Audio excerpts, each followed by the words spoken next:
Gotcha. হলিউডের প্রভাবশালী প্রযোজনা প্রতিষ্ঠান ওয়ার্নার ব্রাদার্স পিকচার্স প্রকাশ করল তাদের আসন্ন অ্যাকশন হরর কমেডি সিনেমা দে উইল কিল ইউ এর ফার্স্ট লুক ট্রেলার, যেখানে মুক্তির আগেই ভয়, কৌতূহল আর উত্তেজনায় দর্শকদের মধ্যে ঝড় তুলেছে ট্রেলারটি। আর এই হরর কমেডি সিনেমায় প্রধান চরিত্রে অভিনয় করেছেন ডেডপুল খ্যাত মার্কিন অভিনেত্রী জ্যাজি বিটস।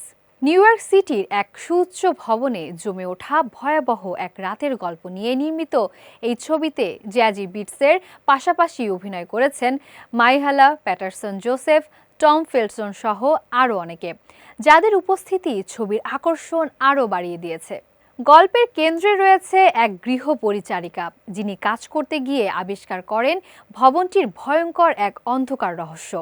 ধীরে ধীরে উন্মোচিত হতে থাকে একটি শয়তানি কাল্টের অস্তিত্ব, যা ভবনটিকে পরিণত করেছে মৃত্যুর ফাঁদে।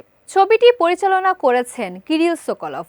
সিনেমা নিয়ে পরিচালক মার্কিন এক গণমাধ্যমকে জানান, এটি হবে রক্তাক্ত ও ভয়ঙ্কর সব দৃশ্যে ভরপুর এক চলচ্চিত্র, যেখানে এক তরুণীকে পুরো একটি রাত টিকে থাকার লড়াই করতে হবে, না হলে তাকেই হতে হবে কাল্টের পরবর্তী বলি। 2026-এর 27 মার্চ বিশ্বব্যাপী প্রেক্ষাগৃহে মুক্তি পাবে দে উইল কিল ইউ সিনেমাটি। আতঙ্ক, অ্যাকশন আর ডার্ক হিউমারের দারুণ এক মিশ্রণে তৈরি এ ছবিতে দর্শকদের জন্য অপেক্ষা করছে এক রোমাঞ্চকর বড় পর্দার অভিজ্ঞতা।